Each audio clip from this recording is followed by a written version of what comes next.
Ever wonder exactly what those numbers on the side of a tire mean?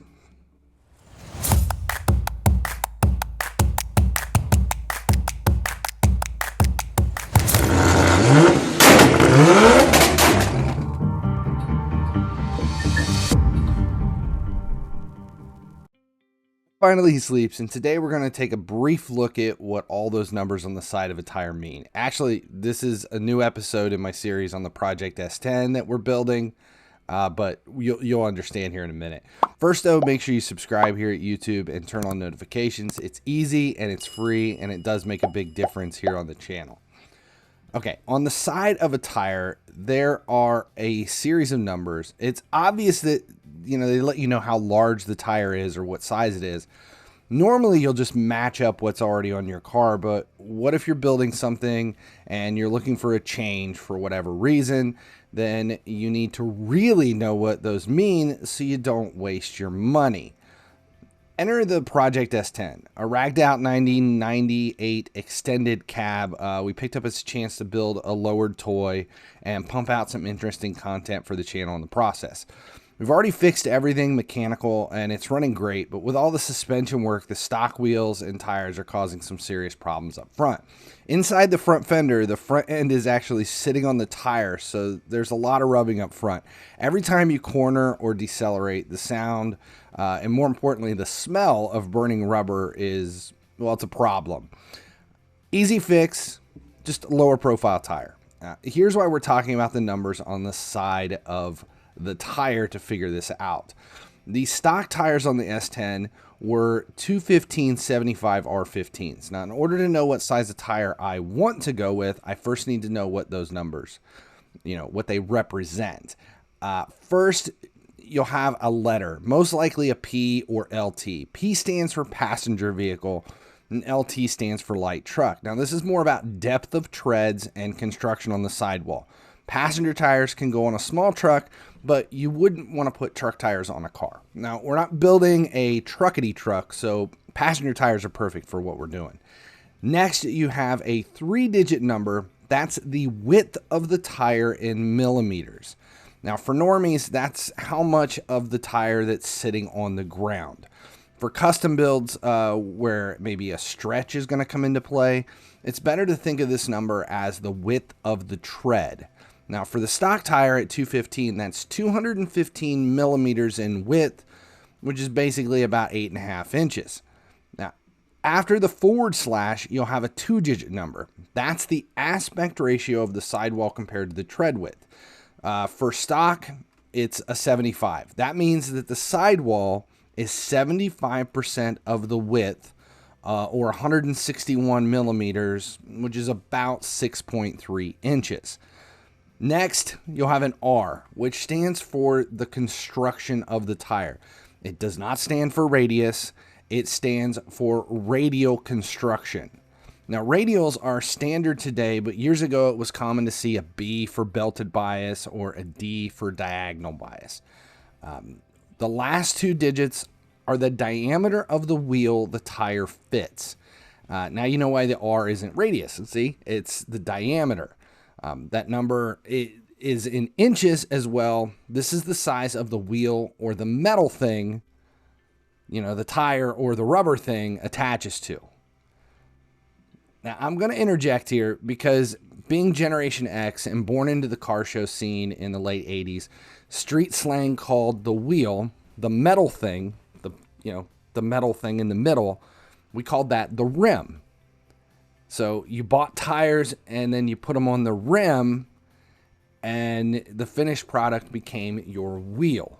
Now today, calling a wheel a rim, you'll undoubtedly get into a full-on semantics argument in some circles, which is ironic, because circles and it's a wheel.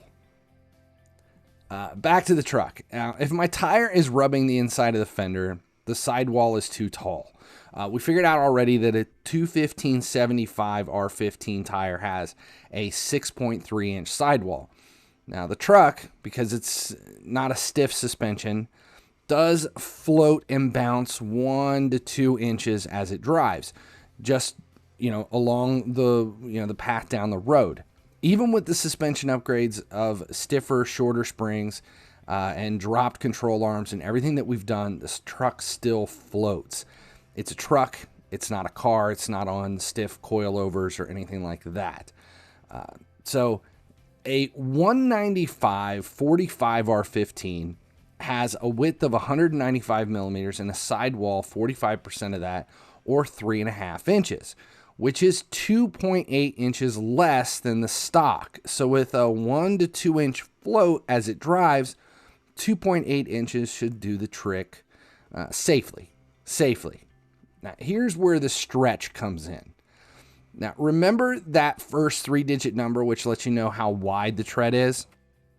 If you drop the 215 to 195, that's 20 millimeters more narrow. Now, since the stock wheels are 8.5 inches wide, remember I said wheels, I'm referring to the metal part. The stock wheel is 8.5 inches wide, and 215 millimeters for the tire is 8.5 inches wide. If you drop that to 195, it means the tire is now going to stretch out to the width of the wheel. Now, a stretch is where you put a tire more narrow than the wheel. You install it that way on purpose. Now, this can expose the lip on the tire or the lip on the wheel, and it can be done on purpose if you're adding camber to the wheels or you're looking for an extremely low profile look. Now, this dumbass didn't take stretch into consideration when I ordered tires. Stretch also shortens the sidewall because it gets stretched and angled more in. So if you have this much height and you stretch it in for the stretch, that overall size gets narrower. Even knowing what all of these numbers meant, I still ordered the wrong size rubbers.